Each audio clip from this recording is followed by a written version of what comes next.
এক ভাই প্রশ্ন করেছেন, স্বামী স্ত্রী মিলন করলো, এই মুহূর্তে তারা অপবিত্র আছে আর সাহারির সময় হয়ে গিয়েছে, তাই অপবিত্র অবস্থায় সামনে রমাদান আসছে, এই অপবিত্র অবস্থায় সাহারি খেতে পারা যায় কিনা?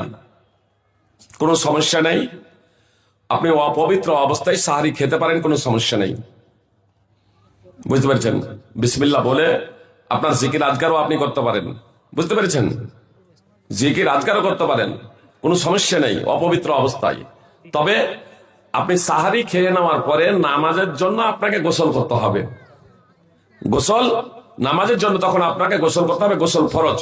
হ্যাঁ, এবার কেউ যদি একেবারে খুব যদি অসুস্থ হন, কারো আজমার অসুখ আছে, মানে অত্যন্ত ঠান্ডা, প্রচন্ড শীতের রাত, রোগ বেড়ে যাওয়ার যদি প্রবণতা যদি থাকে, খুব যদি শীত যদি হয় আর অসুখ বেড়ে যাওয়ার প্রবল সম্ভাবনা রয়েছে, তাহলে গরম পানি ব্যবহার করতে পারেন। সেটাও যদি সম্ভব যদি না হয়, তাহলে আপনার জন্য তখন গোসল ফরজ নয়।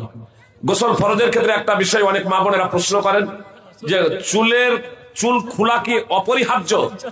ফরজ গোসলের সময় মেয়েদের চুল খোলা কি অপরিহার্য? জি, চুল খোলা অপরিহার্য নয়।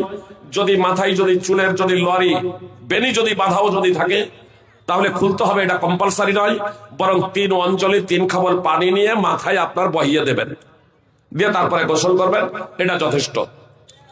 দ্বিতীয় প্রশ্ন এতে করা হয়েছে যে নারীদেরকে কি তার স্বামীর পাঁজরের হাত থেকে সৃষ্টি করা হয়েছে? জি না, এ কথা সঠিক নয়।